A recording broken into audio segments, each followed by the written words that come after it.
Hai, Assalamualaikum warahmatullahi wabarakatuh. Saya Muhammad Iqbal Maulana dari IT 0202 akan menjelaskan pentingnya manajemen waktu dalam kehidupan sehari-hari. Saya akan menjelaskan dengan mata kuliah pengembangan personal. Manajemen waktu itu aktivitas menggunakan kesempatan yang tersedia untuk mencapai tujuan penting dalam hidup. Lalu manfaatkan waktu dengan baik karena waktu penting tidak dapat diganti, tidak dapat disimpan, dan tidak dapat kembali lagi atau berulang. Untuk prioritas, yaitu mengurutkan tujuan, tugas, dan pekerjaan berdasarkan kepentingan. Kepentingan itu dalam artian penting jika kegiatan itu sangat memberi kontribusi bagi pencapaian visi dan sasaran yang diinginkan. Sesuatu kegiatan disebut mendadak jika kegiatan itu menekan, menuntut perhatian dan harus diselesaikan segera. Ada dua jenis-jenis waktu. Di antaranya waktu yang sulit diatur, contohnya yaitu tidur, makan, istirahat, urusan sosial. Dan yang kedua, waktu yang dapat diatur, contohnya saat semangat kerja atau etos kerja tinggi dan saat semangat kerja yang rendah. Jika ingin mengatur waktu, pilihlah waktu yang dapat diatur dan kendalilah waktu puncak di mana dapat memanfaatkan waktu secara efektif. Lalu, waktu puncak yaitu waktu di mana orang mudah menyelesaikan pekerjaan. Yang ketiga, kerjakanlah tugas dan kerjakan pada waktu puncak. Sedangkan tugas ringan dapat kamu lakukan kerjakan pada waktu lembang. Kebiasaan baik ini jika diatur dengan baik dan benar tidak akan menimbulkan rasa frustasi atau stres. Untuk langkah-langkah mengelola waktu ada 6 poin. Di antaranya yang pertama, catat tujuan, rencana, dan prioritas dan pelajari kembali. Yang kedua, buatlah rencana kerja, proyek atau program kerja. Misal, buat jadwal harian atau menulis pada buku agenda. Yang ketiga, tunjukkan tingkat urgensi atau kepentingannya dari paling penting hingga tidak terlalu penting. Yang keempat, mulailah dengan melakukan prioritas paling penting. Yang kelima ini, tandailah dengan checklist atau tentang pada hal yang sudah kamu lakukan atau selesaikan. Yang terakhir, yang keenam ini, pindahkan hal-hal yang belum dapat dituntut pada rencana kerja hari berikutnya. Untuk hal-hal yang membuat waktumu ada 2 faktor. Di antaranya faktor internal disebabkan dari diri sendiri.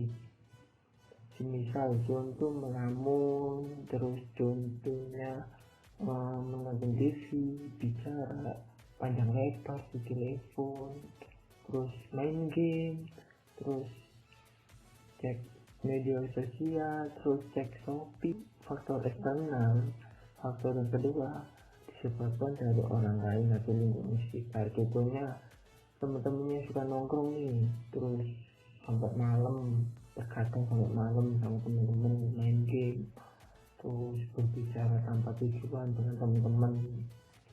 Untuk cara hindari waktu yang terbuang biar tidak terbuang tidak sia-sia waktunya.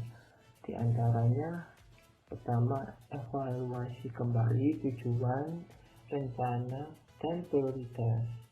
Yang kedua, tempatkan tujuan pada rencana, prioritas, atau program. Lalu, buatlah daftar pekerjaan harian. Terus, hindari semua hal yang menghalangi tujuan kamu. Yang kelima, manfaatkan waktu luang dengan sebaik-baiknya memanfaatkan. Yang terakhir, jangan terlalu pasrah pada hal yang mendesak seperti standar kepentingan, kelayakan, dan efektivitas. Nah, untuk strategi penjadwalan ini bisa kalian contoh. Pertama, strategi penjadwalan. Buatlah daftar kegiatan yang akan dikerjakan. Contohnya aktivitas rutin dan aktivitas tidak terjadwal. Untuk aktivitas rutin seperti kuliah, deadline tugas kelompok, atau terus yang aktivitas rutin tidak terjadwal, yaitu waktu yang fleksibel. Nah, untuk yang kedua, buat skala prioritas dari setiap pekerjaan, seperti contoh mendesak, terus sedang, mudah, ya seperti itu. Untuk yang ketiga, perkirakan waktu yang perlu untuk menyelesaikan pekerjaan. Nah, semisal susah nih, kasihlah 1 minggu, deadline 1 minggu, kalau bisa secepatnya gitu. Yang keempat, alokasikan waktu untuk setiap kegiatan. Dan yang terakhir yaitu evaluasi penerapan jadwal. Nah, mengapa kita sering menunda waktu? Pertama, hindari hal yang dianggap tidak menarik, tidak penting, atau tidak menyenangkan secara pribadi. Nah, terus yang kedua, tugas yang kompleks sehingga menurunkan motivasi. Nah, semisal kan dikasih tugas atau kuliah A, mungkin terlalu gampang atau deadline-nya terlalu lama, mungkin itu bisa menurunkan motivasi mengerjakan. Nah, yang ketiga, merasa masih memiliki banyak waktu. Nah, ini yang tugas deadline masih lama bisa menurunkan motivasi. Yang terakhir yaitu yang keempat, yaitu malas belajar. Nah, buat teman-teman jangan menentukan skala prioritas nih. Pertama, yaitu serius bekerja. Yang kedua, melatih kebiasaan untuk membuat rencana jadwal. Yang ketiga, menggunakan waktu secara efektif. Yang keempat, menentukan prioritas adalah diri kita sendiri. Tentukan prioritas kamu. Yang kelima, mengubah skala prioritas. Yang keenam, aktif melakukan sesuatu atau hindari kepasifan. Yang ketujuh, asertif atau berani katakan tidak terhadap hal yang tidak penting.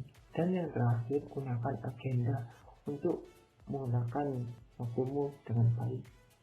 Nah, sekian, terima kasih telah mengikuti materi manajemen waktu. See you next time. Wassalamualaikum warahmatullahi wabarakatuh.